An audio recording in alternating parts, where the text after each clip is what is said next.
The scent of roasted boar and spiced wine was a thick, cloying blanket in the great hall, a stark contrast to the sharp, clean smell of the lye soap on Alara's chapped hands. She kept her head down, her world reduced to the grimy flagstones under her scrubbing brush. Here, in the shadows, she was invisible, a ghost in a servant's drab tunic, a silent wraith moving through the raucous celebration of the blood moon feast. It was exactly where she needed to be. Invisibility was safety, silence was survival. Her gaze flickered upward for just a moment, a moth drawn to a devastating flame. Across the hall, seated on the high throne carved from ancient weirwood, was him, Alpha Kalen. His laughter was a low rumble that vibrated through the floorboards and straight into her bones. He was all sharp angles and coiled power, his dark hair brushing the collar of his fine leather jerkin. Even from this distance, his scent cut through the chaos of the feast pine needles after a hard frost, the clean bite of winter air, and something else, something wild and possessive that called to a part of her she kept ruthlessly chained. Mate. The word was a silent scream in her mind, a treasonous, hopeless whisper. The moon goddess had a cruel sense of humor, pairing a mute, disgraced servant with the most powerful alpha in the 5 territories. He was surrounded by beauty and influence, noble daughters preening for his attention. At his side, leaning in to whisper in his ear, was Lady Seraphina. Her perfume, a heavy cloud of night-blooming jasmine, was an assault on Alara's senses. It smelled cloying and false, a sweet veneer over something bitter and wrong. Alara focused back on her work, the rhythmic scrape of bristles on stone a familiar prayer. She had been in this keep for 5 years, ever since the fall of her own, ever since she had taken the vow of silence, a magical lock on her tongue to protect the last remnant of her family. No one here knew her as Princess Alara, of the Silverwood line. They knew her only as the silent girl, the one with the haunted gray eyes who never caused any trouble. Her own scent, the mark of her lineage wildflowers and starlight, was carefully masked by the bitter herbs she crushed into her soap each morning. To them, she smelled of nothing but poverty and lie. A hush fell over a section of the hall as Lady Seraphina rose, a silver goblet in her hand. Her dress was the color of blood, glittering like a treasure vault under the torchlight. She moved with a predator's grace, her smile a beautiful, dangerous thing. "To our magnificent Alpha," she purred, her voice carrying across the hall. "May his strength continue to be our shield, and his wisdom our guide." The toast was met with roars of approval. Kalen inclined his head, a faint, weary smile touching his lips. He accepted the goblet from her, his fingers brushing hers. It was a perfectly crafted moment, a public display of intimacy that sent a spike of something sharp and ugly through Alara's chest. Jealousy. It was a useless, poisonous emotion. But as Kalen raised the goblet, something else pricked at her senses. Beneath the cloying jasmine of Seraphina's perfume and the rich aroma of the wine, a fainter, more sinister scent unfurled. It was acrid and earthy, the smell of crushed nightshade root. Poison. Not a lethal dose, not for an alpha, but enough to weaken, to cloud the mind, to make one susceptible. And woven through it, a thin, shimmering thread of magic, smelling of deceit and coercion. A compulsion charm. Panic seized her, a cold, frantic terror that stole the air from her lungs. She could not speak. She could not shout a warning. To reveal her knowledge of such things was to reveal her own nature, to shatter the fragile safety she had built. But to do nothing, to watch her mate, the other half of her soul, drink that poison, it was unthinkable. He was lifting the goblet to his lips. Time seemed to stretch, and then the roar of the hall faded to a distant hum. The only thing that existed was the silver cup, the dark wine, and the man she secretly, desperately loved. Her body moved before her mind could protest, acting on an instinct fiercer than fear. She pushed herself to her feet, her bucket of grimy water clutched in one hand.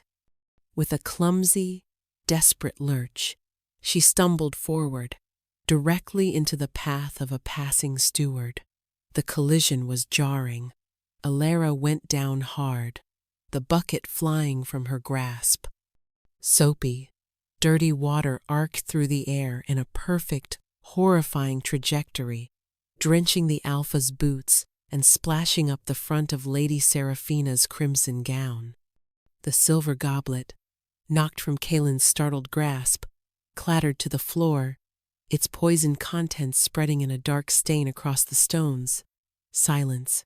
It was absolute and terrifying. Every eye in the great hall was on her. A collapsed, dripping heap on the floor. Lady Seraphina's gasp was a shard of ice. But it was Kaelin's gaze that held her, that pinned her to the spot. His amber eyes, normally warm like whiskey, were chips of frozen stone. The air crackled with his fury, a palpable pressure that made it hard to breathe. His scent had changed, the clean frost turning into the sharp, dangerous smell of an impending storm. What is the meaning of this? His voice was not a shout, but a low, deadly growl that promised retribution. Alara could only stare up at him, her heart hammering against her ribs like a trapped bird.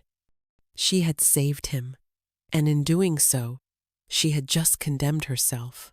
Alara remained on her knees, the cold of the damp stones seeping through her thin tunic.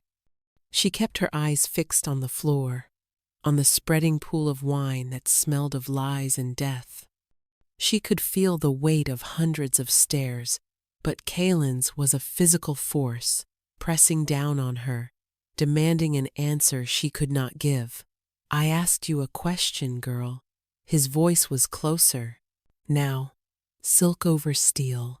She risked a glance up through her lashes. He stood over her, a towering figure of wrath. The spilled water had darkened the hem of his trousers, and a few drops clung to the fine leather of his boots. Beside him, Lady Seraphina was making a small, distressed sound, dabbing at her ruined dress with a delicate hand. Her eyes, when they met Alara's, were filled with a triumphant, venomous hatred.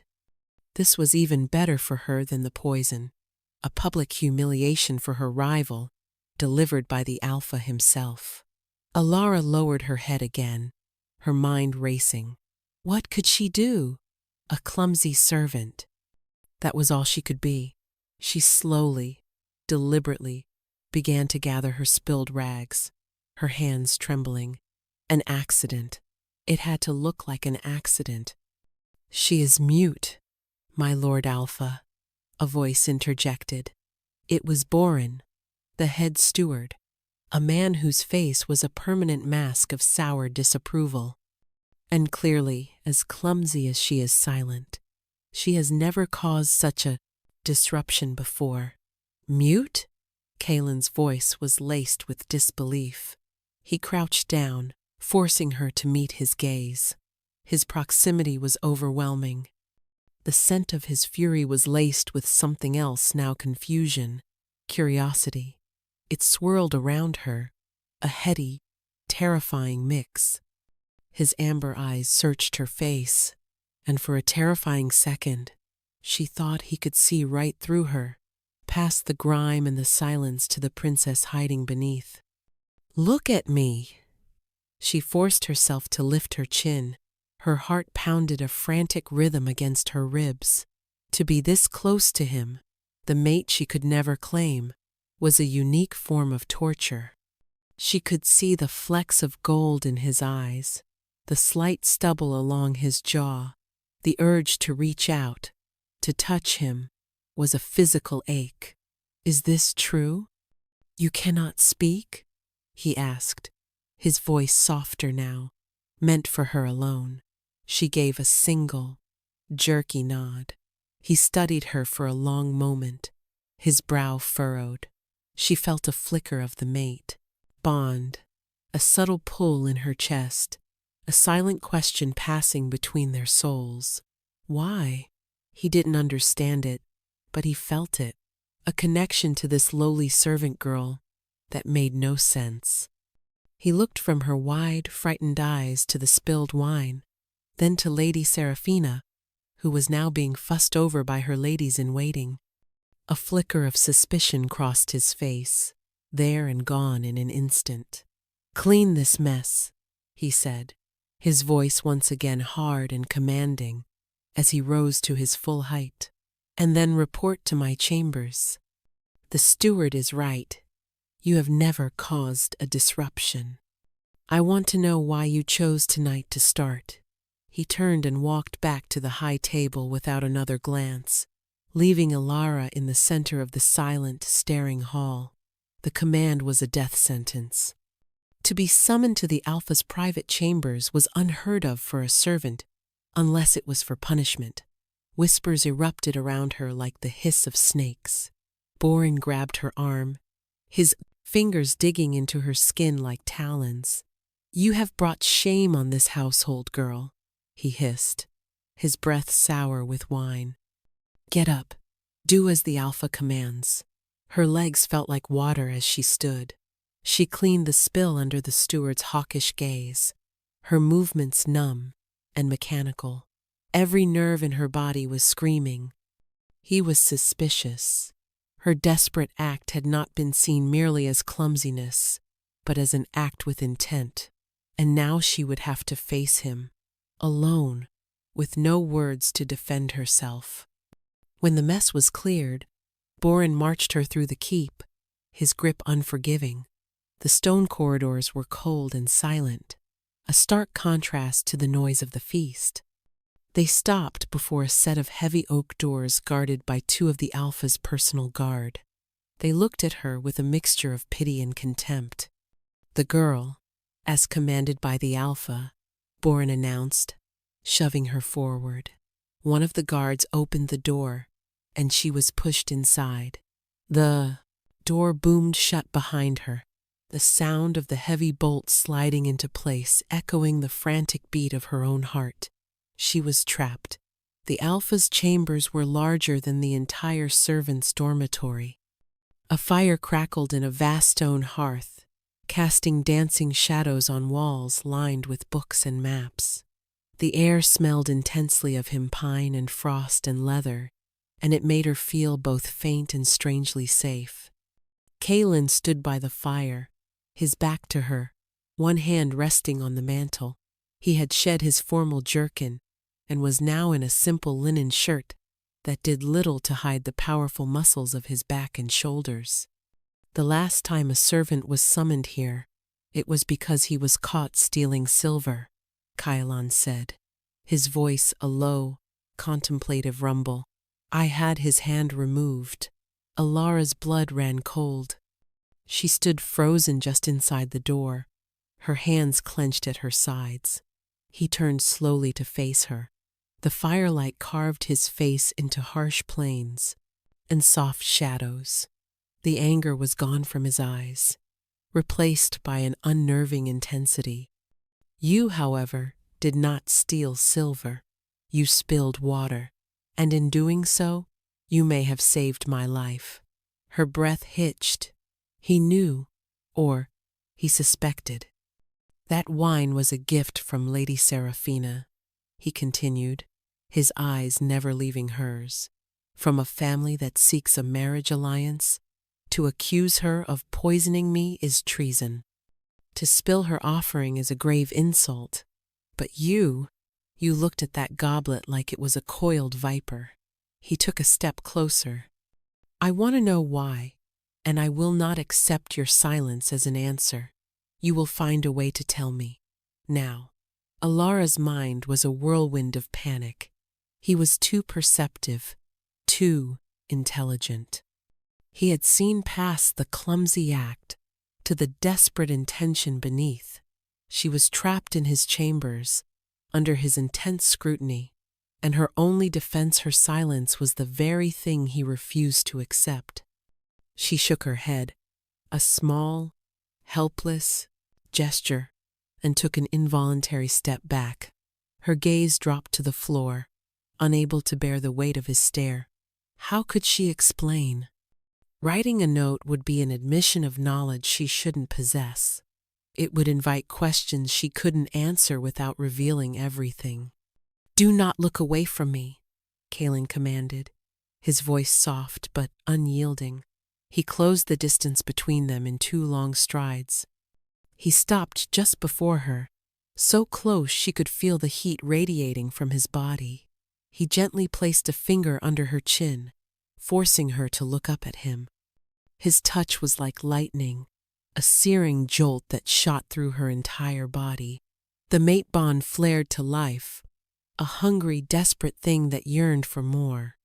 His scent was intoxicating, a wild, clean fragrance that filled her head and made her dizzy.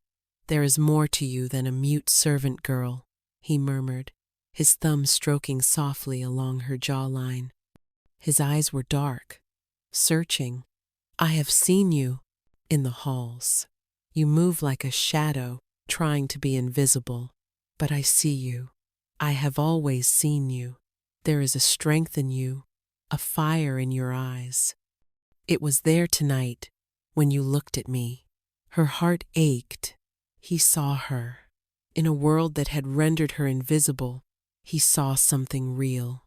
The tragedy of it was a bitter pill. The one person who could truly see her was the one she had to hide from the most. Tears pricked at the back of her eyes, hot and threatening. She would not cry. Crying was a weakness she could not afford. She pulled her chin from his grasp and turned away, walking towards the hearth. She needed space, needed to think. On a small writing desk near the fire, she saw a quill and a pot of ink. An idea, desperate and risky, began to form. She picked up the quill. Her hands were still shaking, but her resolve hardened. She could not tell him the truth, but she could give him a piece of it, wrapped in a lie. She dipped the quill in the ink and began to write on a scrap of parchment. "My lord," she wrote, her script neat and elegant, a relic of a life she was forced to forget. "Forgive my actions. I am not accustomed to the crowds. The steward jostled me. It was an accident. I meant no disrespect." She pushed the parchment towards him on the desk. It was a weak explanation, a flimsy shield, but it was all she had. Kalen picked it up. He read the words, his expression unreadable. Then he let out a short, humorless laugh. "An accident," he repeated, his voice dripping with skepticism. He crumpled the parchment in his fist. "Your hands do not shake from fear of crowds. They shake because you are a terrible liar." He moved to stand behind her, his presence a heavy weight at her back. "Your handwriting is that of a high-born lady, not a scullery maid. You smell of lie and fear, but underneath it, there is something else. Something I can't quite place." He leaned closer, inhaling near her hair. Alara froze, every muscle in her body tensing. "The herbs," she prayed the herbs would hold. "Who are you?" he whispered, his breath warm against her ear. She squeezed her eyes shut. This was a nightmare. He was unraveling her, thread by thread. She had to get away, had to put distance between them before he discovered a truth that would get them both killed. She spun around, intending to flee, to beg the guards to let her out, to return to the safety of the servants' quarters. But she turned directly into him. Her hands came up against the hard wall of his chest. His arms came around her instantly, not to harm, but to steady her, to hold her. The contact was devastating. skin to skin, even through the thin fabric of their clothes. The bond between them ignited like a forest fire. A gasp escaped her, the only sound she had made. His body was hard and warm, a perfect fit against hers. Her head swam with his scent, no longer just pine and frost, but something richer, muskier, possessive, mine. Her inner two-mate wolf howled. Mine. His wolf seemed to answer, a low growl rumbling in his chest that she felt more than heard. His amber eyes darkened to a molten gold, the sign of his wolf rising to the surface. He stared down at her, his gaze filled with a raw, predatory hunger that was mirrored by a shocking, fierce desire within her. He recognized her, not her name or her past, but her soul. He was recognizing his mate. Moon goddess, he breathed, his voice rough with disbelief. He lowered his head, his lips just a breath from hers. What are you? The question was not one of identity, but of destiny. It was the question their souls had been asking since the moment they first saw each other. And as his mouth descended towards hers, Alara knew that the answer, and the kiss that would surely follow, would ruin everything. Panic, sharp and absolute, cut through the intoxicating haze of the mate bond. If he kissed her, he would know.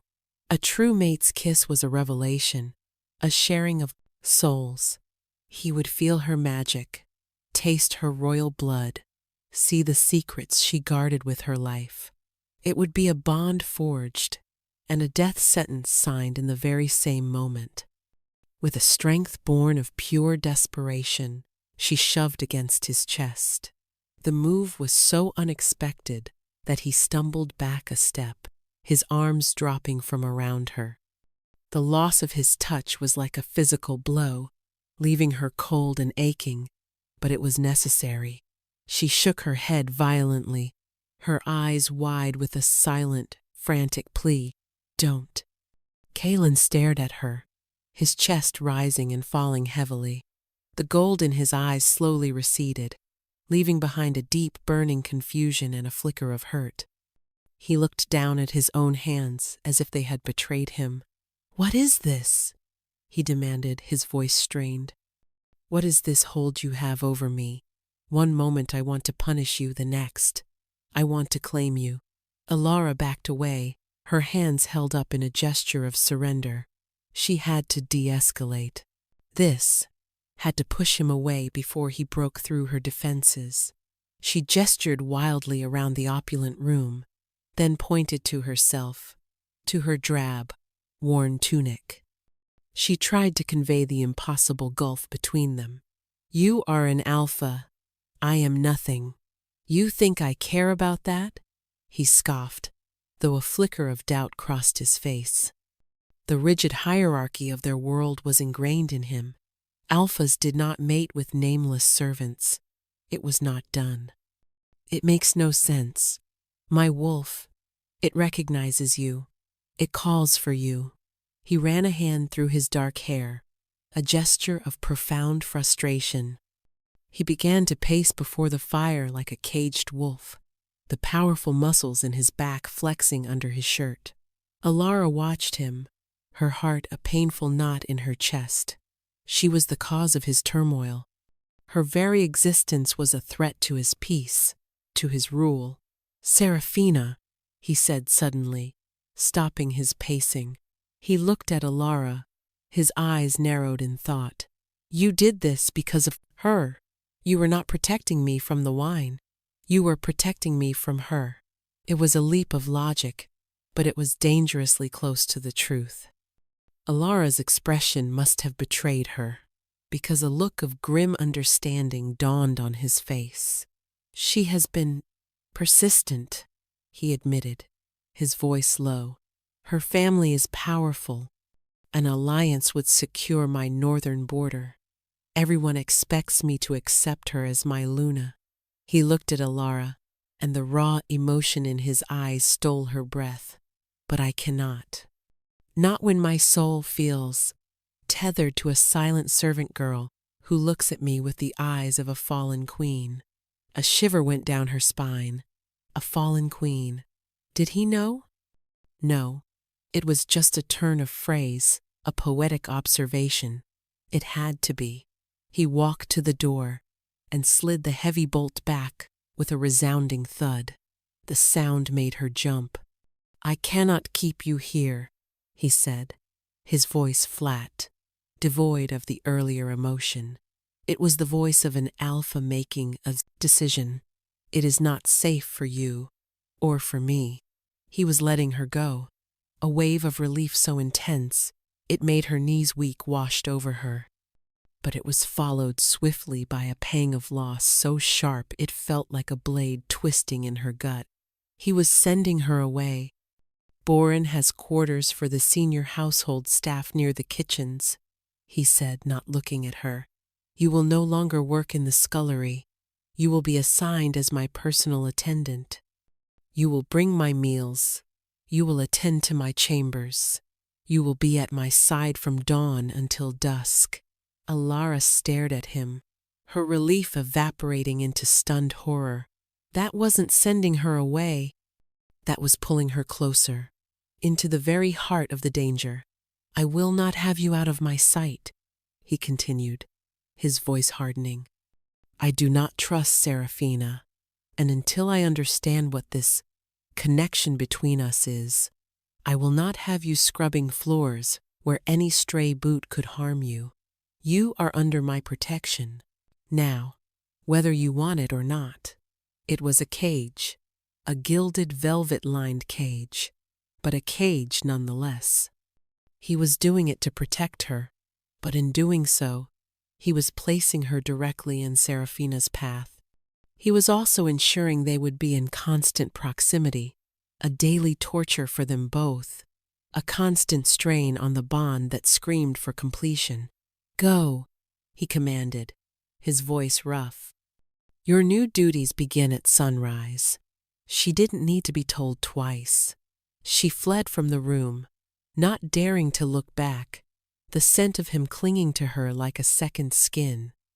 As she hurried down the cold stone corridors, she knew her life had just changed irrevocably. She had escaped the Alpha's immediate wrath, but she had been thrust into a far more dangerous game. She was no longer an invisible ghost. She was now the Alpha's personal shadow, a position that came with a target painted squarely on her back. The next morning, Ilara woke before the first hint of dawn, the straw mattress, in her new small private room feeling both like a luxury and a prison cell. The room was adjacent to the main kitchens, a significant step up from the communal dormitory, but its very existence was a brand, marking her as the Alpha's special interest. The other senior staff, the cook, the steward, the head groom, already looked at her with a mixture of suspicion and resentment. She dressed in the new, finer spun tunic left for her, the gray fabric soft against her skin. It felt wrong, like wearing a costume. She performed her morning ritual with more urgency than usual, crushing the bitter hawkweed leaves and mixing the paste with water, rubbing it into her skin to mask her true scent. It was a flimsy shield against an Alpha's senses, especially a mate's, but it was all she had. Her first duty was to bring the Alpha his morning meal. She entered the kitchens to collect the tray, and the head cook, a stout woman named Helga, slammed it onto the counter with a pointed glare. "Be sure not to spill this one, girl," Helga sniffed, her disdain palpable. Alara ignored the jibe, her focus entirely on the food. She subtly leaned over the tray, inhaling deeply. Porridge, honey, fresh bread, sliced ham. The scents were clean, wholesome, no hint of nightshade, no cloying sweetness of a love potion. For now, it was safe. She gave Helga a small nod of thanks and carried the heavy tray towards the Alpha's chambers. The two guards outside his door watched her approach with unreadable expressions. They opened the doors for her without a word. Her heart hammered against her ribs as she stepped inside. Kaelin was already awake, standing before a large map of the territories that covered one wall. He was dressed for training, in simple black trousers and a loose-fitting tunic that accentuated the breadth of his shoulders. He turned as she entered, and his amber eyes immediately found hers. The air in the room thickened, charged with the same intensity as the night before. "Good morning," he said, his voice a low rumble. It was absurdly domestic, a simple greeting that felt laden with 1,000 unspoken words. Alara inclined her head and set the tray down on a small table near the fire. She moved with quiet efficiency, pouring him a cup of water, arranging the plate.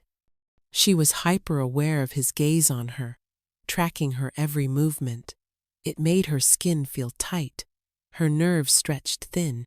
"Did you sleep well?" he asked, walking over to the table. She froze for a second before giving a slight nod. It was a lie. She had barely slept, her mind replaying their encounter over and over, his scent haunting her dreams. He sat down and looked at the food, then back at her. "Will you join me?"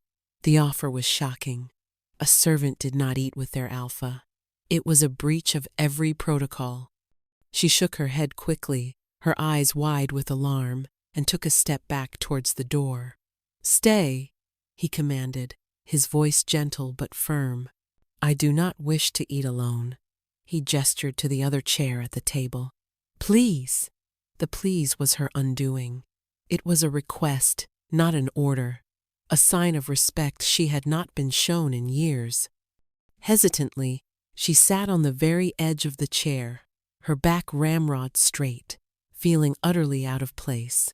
He pushed the plate of bread towards her. She shook her head. Her stomach was a tight knot of anxiety.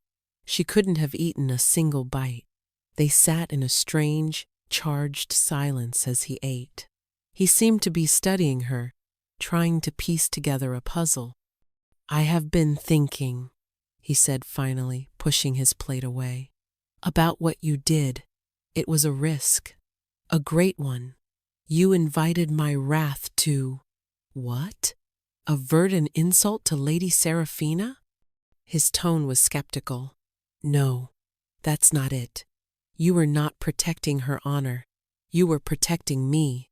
Alara held her breath. "Which means you believe she means me harm," he continued, his eyes boring into hers. "Why? What do you know about her?"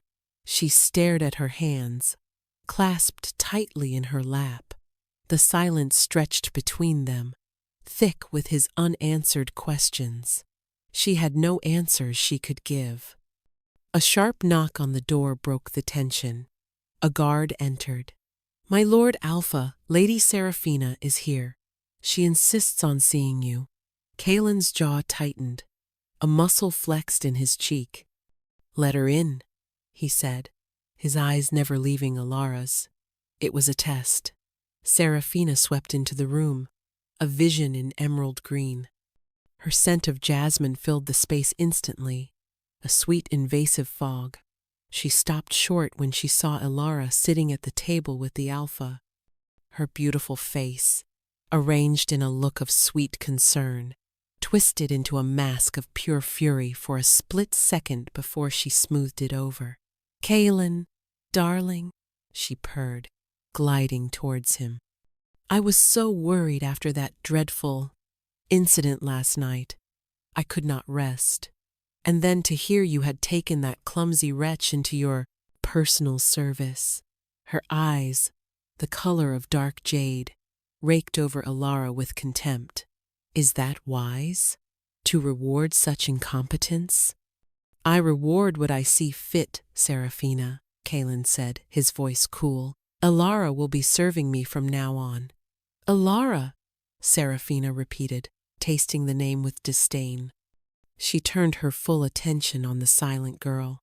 "I suppose I should thank you. If you had not spilled that water, the Alpha would have drunk the wine I so lovingly prepared for him. A special vintage from my family's own vineyards. It would be a shame for it to have been wasted. Her smile was razor sharp. It was a threat, veiled in courtesy. I know what you did, and you will pay for it. Alara felt a chill crawl up her spine. This woman was more dangerous than she had even imagined. Her hatred was a palpable thing, a cold aura that emanated from her. That is enough, Kalen said, rising to his feet. He moved to stand subtly between Serafina and Alara, a protective stance that was not lost on either woman. Alara has her duties, and I have mine. I am due at the training grounds.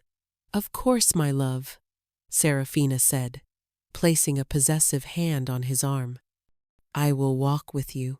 She shot a final, triumphant smirk at Alara over her shoulder as she led Kalen from the room. The message was clear. He is mine.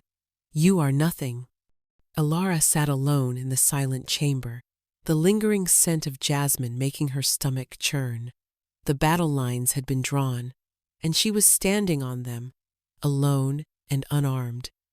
The days that followed settled into a pattern of excruciating tension. Alara was Kalen's constant shadow, a silent presence in his powerful orbit.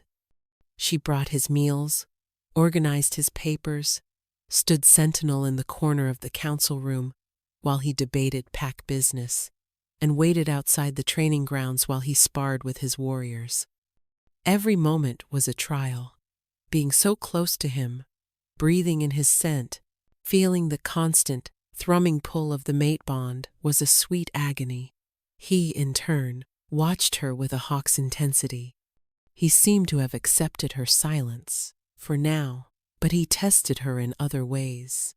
He would ask her opinion on a treaty with a simple gesture, a raised eyebrow. He would watch her reactions to his council members, seeming to value her silent assessment. He was learning to read her, to understand the language of her eyes, the subtle shifts in her posture.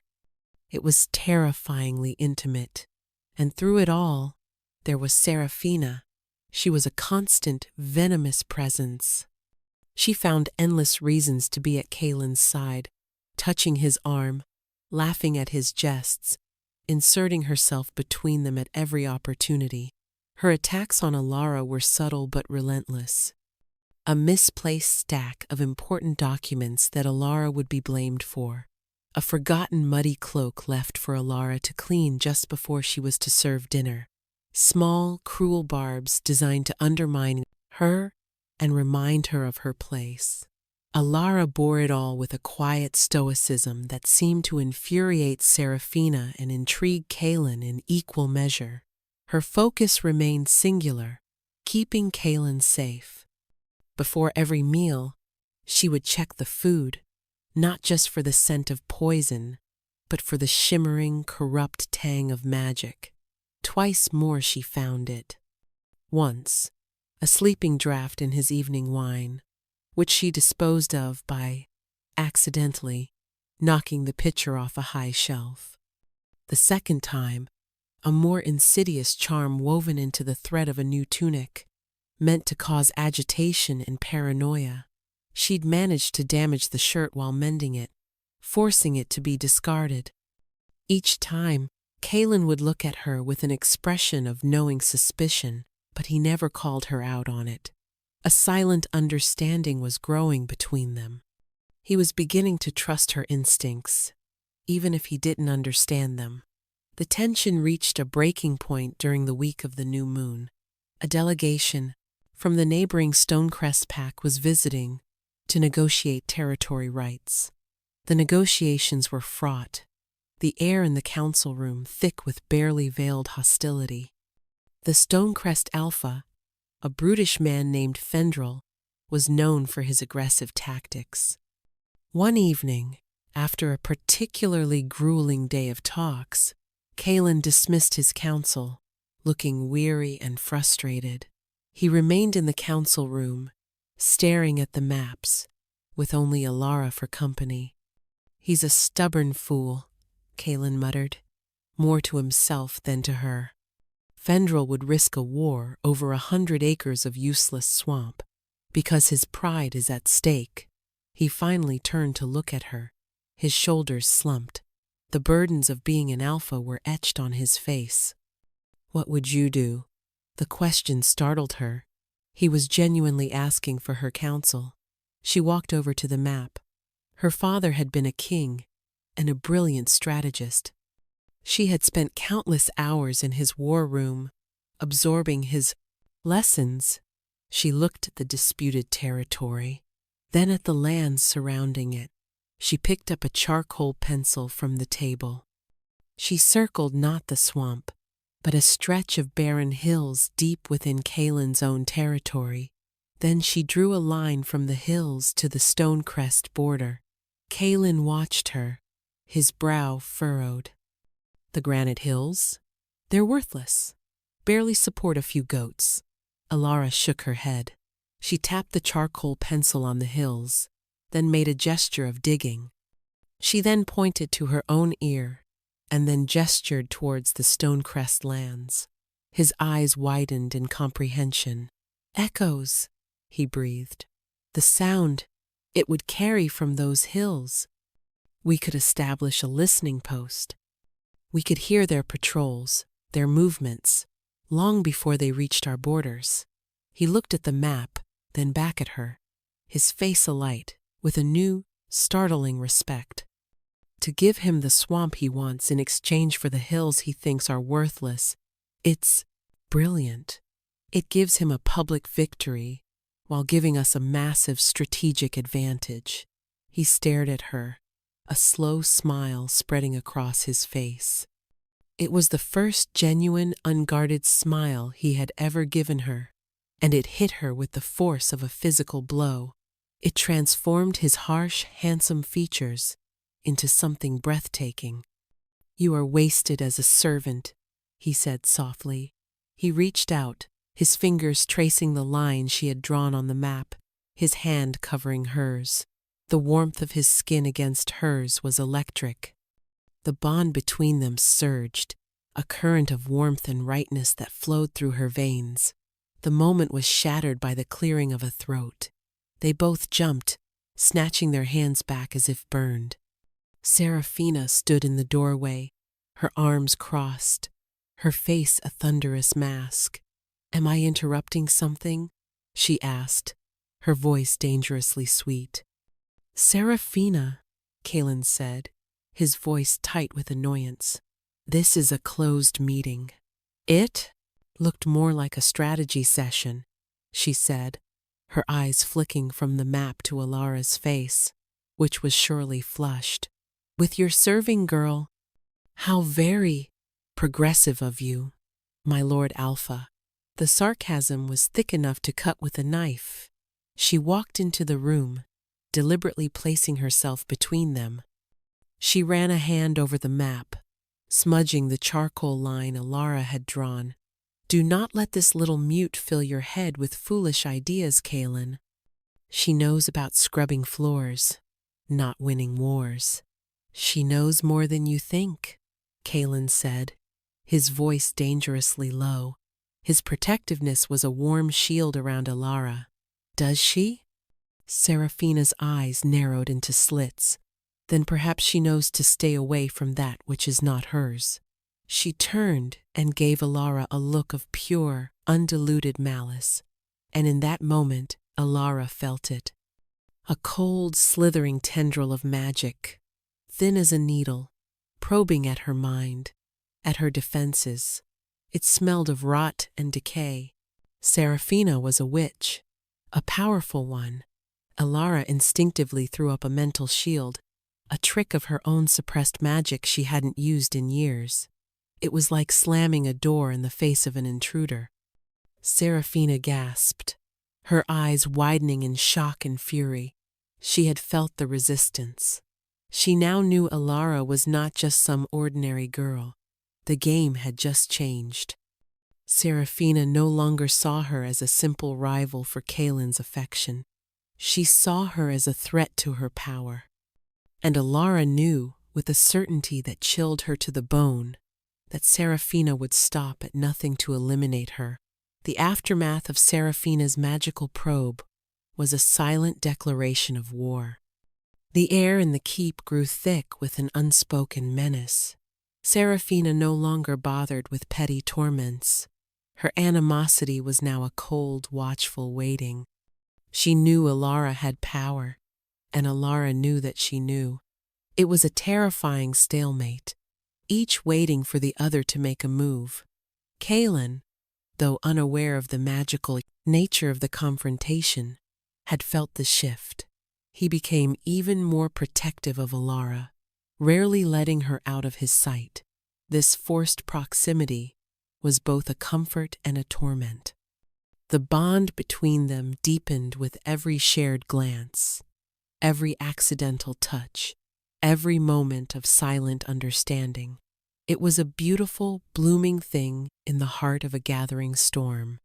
His scent was a constant comfort, a promise of safety that his presence provided, but it also frayed her nerves, a constant reminder of what she could never have. The turning point came on the night of a violent thunderstorm.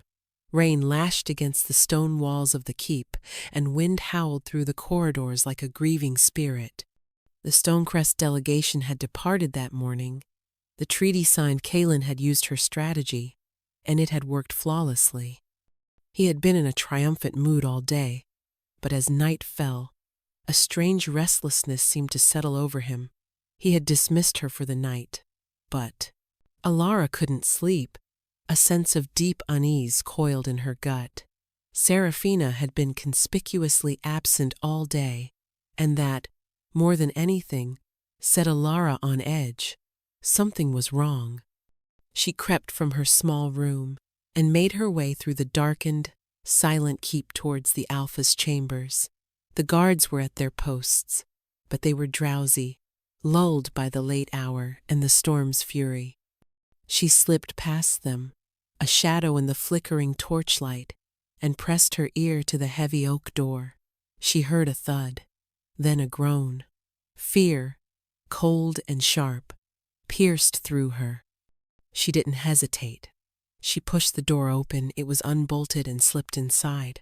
The room was lit only by the dying embers in the hearth. Kaelin was on the floor near his bed, on his hands and knees, his body racked with tremors. His breath came in ragged, painful gasps. A silver goblet lay on its side nearby, a few drops of a dark liquid staining the rug. Alara rushed to his side, her heart pounding with terror. She knelt beside him, her hands hovering over his back, afraid to touch him. "Alara," he rasped, his voice barely a whisper.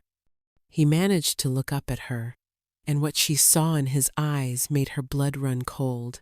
His pupils were dilated. His face was pale and slick with a feverish sweat. "Poison! Seraphina! She brought me wine." He had finally seen the truth, but it was too late. This was no simple sleeping draught or compulsion charm. The scent in the room was acrid and metallic, with the dark, cloying undertone of black lotus, a rare, magically potent poison that attacked a shifter's healing abilities. It was lethal, and it was working fast. "The healers," he gasped, then cried out as a violent spasm seized him. She knew the pack healers couldn't help.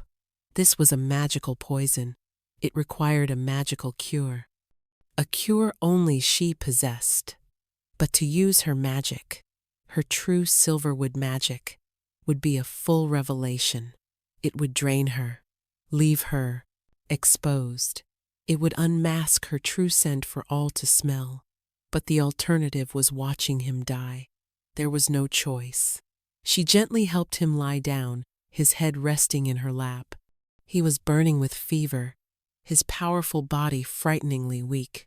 "Stay with me," she pleaded in her mind, her hands stroking his sweat-dampened hair.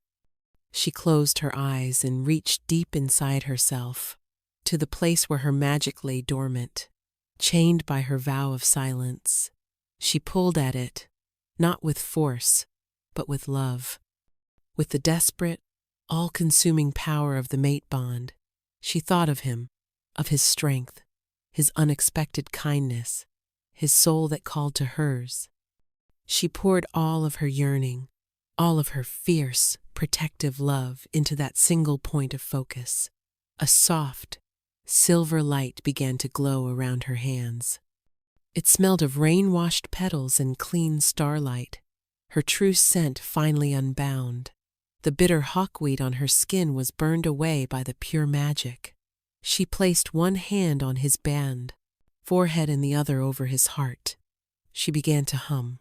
It wasn't a song with words, but a melody of pure power, an ancient lullaby of healing that was her birthright. The silver light flowed from her hands into his body, a gentle, cleansing tide. It sought out the dark, twisted magic of the poison, surrounding it, smothering it, dissolving it. The process was agonizing. It felt like she was pouring her own life force into him. The room grew cold as her own body temperature dropped. Black spots danced in her vision. Kalen's shudders slowly subsided, his breathing evening out.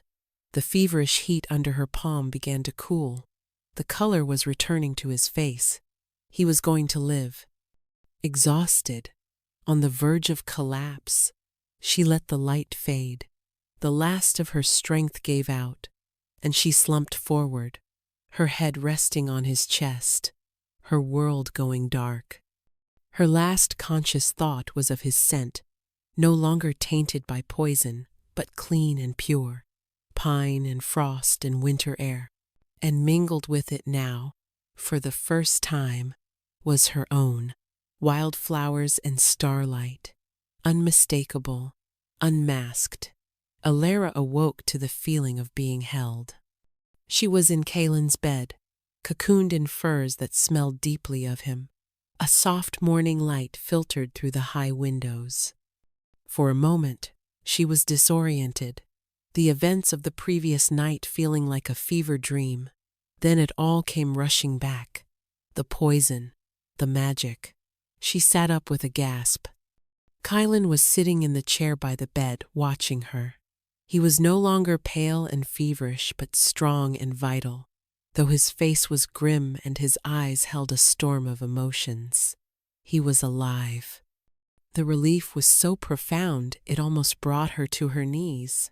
"You saved me," he said. It wasn't a question. His voice was rough, thick with an emotion she couldn't name. She could only nod, her throat tight. "Your scent," he continued, his gaze intense. "It's different. The herbs are gone. This is the real you." He inhaled deeply, his eyes closing for a moment as if savoring it. Wildflowers, like the meadows in the high mountains. His eyes opened again, and they were shining with a fierce, possessive light. "It's the most beautiful thing I've ever smelled. It's the scent of my mate." The words hung in the air between them, a truth finally spoken aloud. He knew. He had felt it before, but now, with her scent unmasked, and the memory of her life-saving magic, he knew it with an unshakable certainty. Before she could react, he was on his feet and crossing to the bed. He sat on the edge, taking her small, cold hands in his large, warm ones. "All this time," he whispered, his voice full of wonder and regret, "you have been right here, and I was a blind fool." He lifted her hand to his lips and pressed a gentle kiss to her knuckles. The touch was reverent, adoring. It sent a shiver of pure bliss through her. This was everything she had ever dreamed of, a fantasy she had never allowed herself to entertain. "But you are so much more than just my mate," he said, his expression turning serious again. "You have magic, Alara, a powerful healing magic, the kind I have only read about in old legends, the magic of the Silverwood line." Her blood turned to ice. She tried to pull her hands away, but he held them fast. "Don't," he said gently. "Don't hide from me anymore. I see it now. The way you carry yourself, your knowledge of strategy, your royal grace, even in a servant's tunic. You are Princess Alara, aren't you? The one they said perished in the fire with the rest of your family."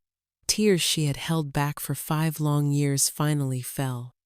They streamed down her cheeks, hot and silent. There was no point in denying it any longer. She gave a single, slow nod. A look of profound pain crossed his face. "All this time, you have been living in my kitchens, scrubbing my floors. A princess, my mate." His voice broke. "What they did to your family was an atrocity. I should have known. I should have seen it." He pulled her into his arms, holding her tightly against his chest. She buried her face in his shoulder, her silent sobs shaking her entire body. He just held her, stroking her hair, murmuring words of comfort, his scent surrounding her, a haven of safety in a world that had been anything but. "Why the silence?" he asked after a long time, his voice a soft rumble against her ear. "Was it part of your hiding?" She pulled back, her face tear-streaked. This was the hardest part. The secret she had guarded even more closely than her own identity. She looked into his concerned, loving eyes and knew she had to trust him. She had to tell him everything. She got out of the bed and went to the writing desk. Her hands were steady now. She wrote quickly, pouring out the story she had carried alone for so long. "My brother Liren is alive," she wrote. "He was just a boy. When our keep fell, our mother, a powerful seer, used the last of her strength to place a magical vow on me. I am to remain silent and hide my identity until his 18th birthday, when he comes of age and can safely claim his throne. If I speak a single word before then, the magic will consume me, and the protective ward she placed around him will shatter, revealing his location to our enemies, the same ones who hired Seraphina's family to destroy us." She pushed the parchment to him. As he read it, his face hardened into a mask of cold fury. He looked up from the page, his eyes blazing with a righteous anger. "So Seraphina is not just a jealous rival," he snarled. "She is an agent of your enemies. Her attempt on my life was not to win my hand, but to destabilize my pack, to take control of this territory for them." He stood up, his fists clenched at his sides. "She will pay for this, for what she did to you, to your family, and for her treason against this pack. She will pay for everything." "Kaelin," a voice called from the doorway. It was Steward Boren, his face pale with alarm. "My Lord Alpha, Lady Seraphina has invoked the old laws. She accuses the mute servant of witchcraft and the attempted murder of your person. She claims the girl enthralled you with dark magic. She has the council, and she demands a trial and execution by sundown." Kaelin and Alara stared at each other in horror. Seraphina had made her move. She was twisting the truth, using Alara's own magic against her. She was going to execute the princess she had been sent to find, and she was going to use Kaelin's own pack to do it. The world tilted on its axis. Seraphina's move was audacious, brilliant in its cruelty. She had taken Alara's act of salvation and painted it as an act of damnation.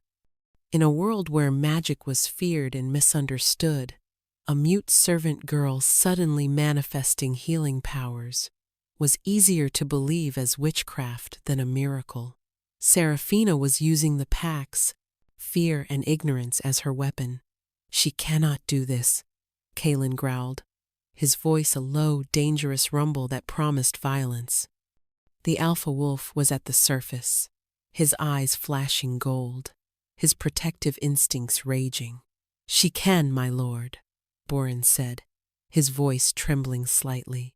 "The old laws are clear." An accusation of dark magic against the Alpha, brought by a highborn, must be met with a swift trial. The council is already gathering.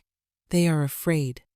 She has told them the girl's magic is what made you ill, and that she, Seraphina, was the one to brew the antidote. It was a perfect, venomous lie.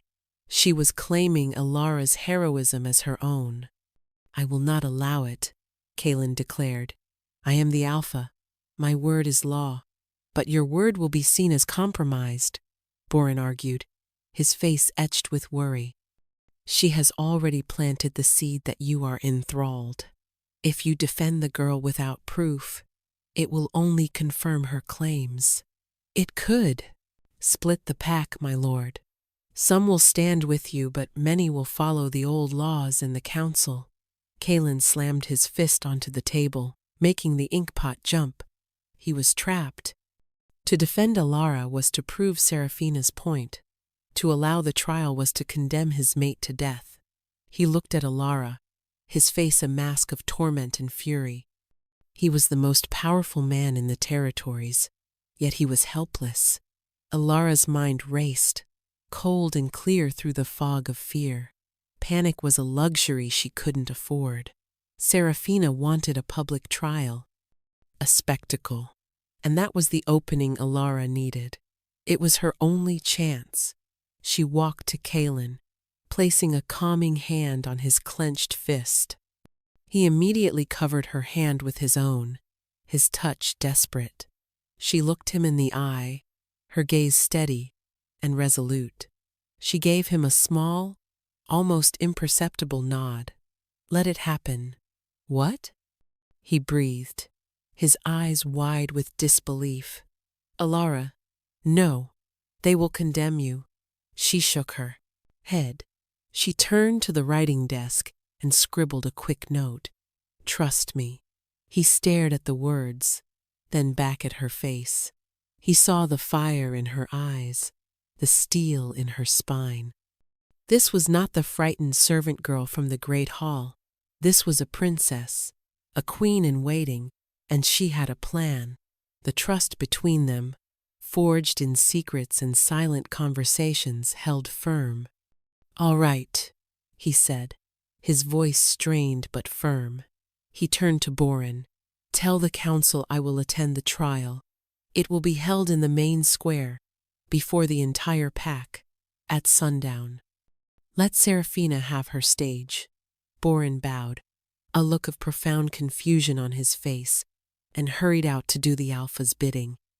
Once they were alone, Kaelin turned to Alara, his hands gripping her shoulders. "What are you going to do?" he asked, his voice raw with fear for her. "You cannot speak to defend yourself.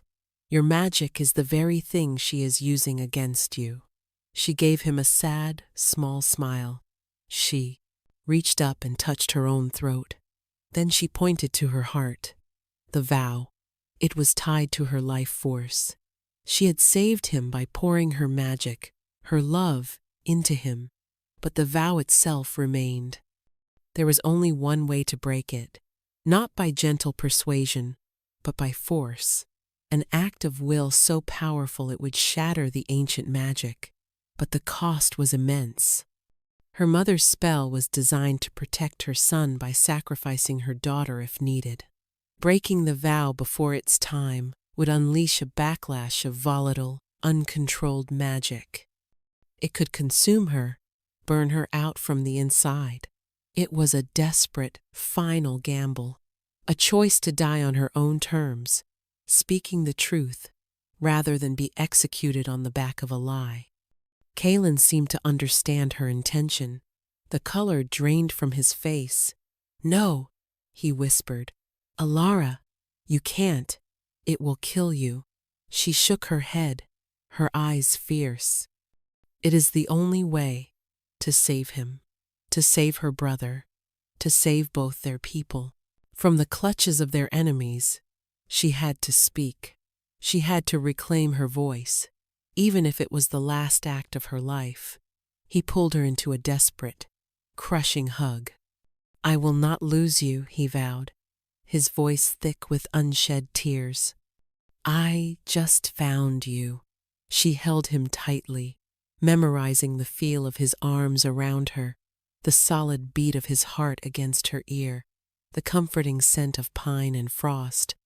For 5 years she had been a ghost, but in his arms she felt real, and she would not let Serafina take that from them. As the guards came to take her to the dungeons to await her trial, she gave Kaelin one last, long look. It was a promise, a vow far stronger than the one that kept her silent. "I will fight." In the cold, damp darkness of her cell, Alara did not weep. She sat on the hard stone floor and gathered her strength. She reached inside herself, not to the gentle, healing light she had used for Kaelin, but deeper, to the core of her being, where the raw, untamed power of her bloodline resided. For years, she had suppressed it, hidden it, feared it. Now, she embraced it. As the sun began to set, casting long, bloody shadows across the land, she felt the magic begin to stir. It was a silver fire, building within her, waiting for the moment of its release. She was no longer Ilara the servant. She was Ilara of the Silverwood line, and she was ready to burn the world down to protect what was hers. The execution square was packed. The entire pack had been assembled, their faces a sea of confusion, fear, and morbid curiosity in the dying light of the Sunday. Torches had been lit, casting flickering, monstrous shadows against the keep's stone walls. A wooden platform had been erected in the center, and on it stood a grim-faced executioner, his axe resting against a chopping block. Alara was marched from the dungeons, her hands bound before her. She kept her head held high, her gaze sweeping over the crowd. She saw fear, yes, but she also saw doubt in some faces, especially among the senior warriors who respected their alpha above all else. That was something she could use. On a raised dais to the side of the platform sat the council members, with Lady Serafina in a place of honor. She was dressed in black, a mockery of mourning, a picture of false piety. Her eyes glittered with triumph as she watched Alara being led to the block. Kaelin stood on the dais as well, his face carved from stone, his hands clenched into white-knuckled fists at his sides. He was a statue of contained rage. His eyes met Alara's across the square, and in their amber depths, she saw his unwavering trust and his heart-wrenching fear for her. It gave her strength. Steward Boren stepped forward and unrolled a scroll. His voice, usually so steady, trembled as he read the charges. "The accused, a servant known as Alara, is charged with the crime of forbidden witchcraft, of casting a dark enchantment upon our Lord Alpha, Kaelin, and of the attempted murder of his person by magical means. The accuser is the highborn Lady Serafina of the Blackwood line." Serafina rose, the picture of sorrowful duty. "I do this with a heavy heart," she said, her voice ringing with false sincerity. "I saw with my own eyes as this creature used her dark arts on our beloved Alpha. She weakened him, enthralled him. It was my own knowledge of healing potions that saved him from her clutches. For the safety of the pack, for the purity of our bloodlines, this evil must be purged." A murmur went through the crowd. Her words were poison, expertly delivered. Boren cleared his throat. "The council has found the accused guilty. The sentence is death." He looked at Alara with a flicker of pity. "Does the condemned have any last words?" The question was a formality, a cruel joke at the expense of a mute. Serafina smirked. This was her final triumph. Alara took a deep breath. She closed her eyes and focused inward, gathering the silver fire that she had been stoking for hours. She thought of her parents, of her lost kingdom. She thought of her brother, Liren, living in hiding. She thought of Kalen, her mate, her love, the man she was willing to die for. She wrapped the magic in her love for him, giving it purpose, giving it a target. She opened her eyes and looked directly at Serafina. Then she broke her vow. She did not whisper. She did not scream. She spoke. Stop. The word was not loud, but it resonated through the square as if a great bell had been struck. It was a voice of pure authority, a voice that had not been used in 5 years, clear and strong and ringing with power. A visible shock wave of silver light erupted from her, blasting outwards. It was not destructive, but it was powerful, staggering those closest to her and causing the torches to flare wildly. The magical chains of her mother's vow shattered into a million pieces of light. A wave of agony washed over her as the backlash hit. It felt like being torn apart from the inside, a searing white-hot pain. But she stood firm, gritting her teeth against it, refusing to fall. The entire square was in stunned silence. Jaws had dropped. Kalen's face was a mask of pure, unadulterated shock and dawning hope. Serafina's triumphant smirk had vanished, replaced by a look of utter disbelief and horror. "I am no witch," Alara said, her voice growing stronger with every word, fueled by the very magic that threatened to consume her. She held up her bound hands. "I am Alara of the House of Silverwood, rightful heir to the Western throne." Gasps of shock rippled through the crowd. The legend of the lost princess was known to all. "And you," she said, her voice dropping to a deadly tone as she pinned Serafina with her gaze, "are a traitor and an assassin. Your family helped murder mine, and you came here to finish the job. You poisoned my mate, the alpha of this pack, not once, but multiple times." "Lies!" Serafina shrieked, her composure finally cracking. "She is a witch! Look at her! The magic is pouring off her! Seize her!" But no one moved. They were mesmerized by the impossible sight of the mute girl speaking with the voice of a queen. Desperate, Serafina gathered her own dark power. A sickly green energy coiled around her hands. "I will silence you myself," she screamed, and hurled a bolt of corrosive magic directly at Alara. "No!" Kalen roared. He leaped from the dais, moving faster than anyone had ever seen him move. He threw himself in front of Alara, shielding her with his own body. The dark magic slammed into his back with a sickening crackle. He grunted in pain, but did not fall. Seeing him hurt on her behalf unleashed the last of Alara's control. The silver fire within her erupted, but it was not a weapon of attack. It was a beacon of truth and purification. She reached out, her hands still bound, and placed her fingertips on Kalen's back, where the spell had struck. "Be healed," she commanded, and the silver light poured from her into him. It neutralized Serafina's curse, purged the last vestiges of any poison from his system, and flared outwards, solidifying their mate bond in a blaze of golden-silver light that was visible to every person in the square. It was an undeniable sacred act, the truth made manifest.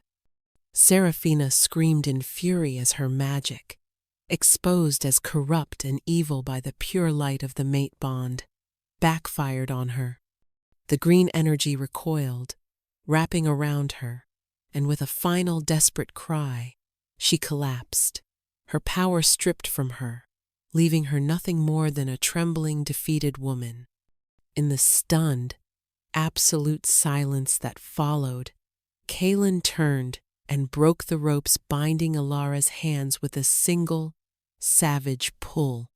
He framed her face with his hands, his eyes shining with tears of relief and overwhelming love. "You spoke," he whispered, his voice choked with emotion. "I did," she whispered back, a radiant smile breaking through her pain and exhaustion. He looked out at his pack, his voice booming with the full power of an alpha. "You have your proof. This is no witch. This is Princess Alara. This is my mate. This is your Luna." He lowered his head and kissed her. In front of the council, the executioner, and the entire pack, he claimed her. The kiss was not desperate or hungry, but full of reverence, love, and a promise of forever. A roar of approval went up from the crowd, a wave of sound that washed away all the fear and doubt, replaced by loyalty and awe. As Kaelin finally broke the kiss, he rested his forehead against hers. "The pain," he murmured, his eyes searching hers with concern. "The backlash from the vow?" She smiled, feeling the last of the magical agony receding, soothed by the strength of their solidified bond. "Some things are worth the price," she said, her voice, her beautiful reclaimed voice, full of love. 1 month later, Alara stood on the balcony of the Alphas' their chambers, the rising sun casting a golden glow over the lands of the pack. She leaned back against Kaelin's chest, his arms wrapped securely around her waist. She wore a simple gown of silver silk, the color of her house, and the weight of his mating mark on her neck was a comforting, permanent anchor. "It's quiet this morning," she murmured, breathing in the clean morning air. It was a simple observation, but the sheer joy of being able to speak it, to give voice to her thoughts, still felt like a miracle. "It is?" Kaelin rumbled, his lips brushing against her temple. "It's because our most troublesome council members are currently mucking out the stables, as is the former Lady Seraphina." Alara smiled. After her defeat, Seraphina had confessed everything, implicating the enemies who had hired her family and revealing the location of their stronghold. Stripped of her magic and her title, she had been sentenced to a lifetime of hard labor. It was a fitting punishment. Kaelin's council had been purged of her sympathizers, and Steward Boren, now fiercely loyal to his Luna, had been promoted. "And Lirin?" she asked softly. "A royal escort of my best warriors reached him 2 days ago," Kaelin confirmed. "He is safe, and he is on his way here. The news says he is a fine young man, Alara. He will be ready to take back his throne, with the full backing of my pack." Tears of gratitude welled in her eyes. Everything she had sacrificed for, everything she had fought for, was coming to pass. Her brother was safe, her people would have their king, and she had found a home she never expected. "You know," Kaelin said, his voice turning playful as he nuzzled her neck, inhaling her scent, "life was much more peaceful when you were a mute servant." She laughed, turning in his arms to face him. "Is that a complaint, my Lord Alpha?" she teased, arching an eyebrow. "Never," he said, his expression turning serious, his amber eyes soft with love. "It's an observation. You were magnificent then, a silent storm, but now," he brushed a stray strand of hair from her face, "now that you can talk back, you are somehow even more magnificent, and so much more trouble." "You have no idea," she agreed, her voice full of laughter. He smiled, a slow, breathtaking smile that still made her heart skip a beat. "Some things change for the better," he whispered, and then he kissed her. The kiss was gentle and deep, a promise of sunrises to come, of a shared future built on a foundation of truth and sacrifice. She was no longer a hidden princess or a silent servant. She was a Luna, a mate, a queen in her own right. She was home,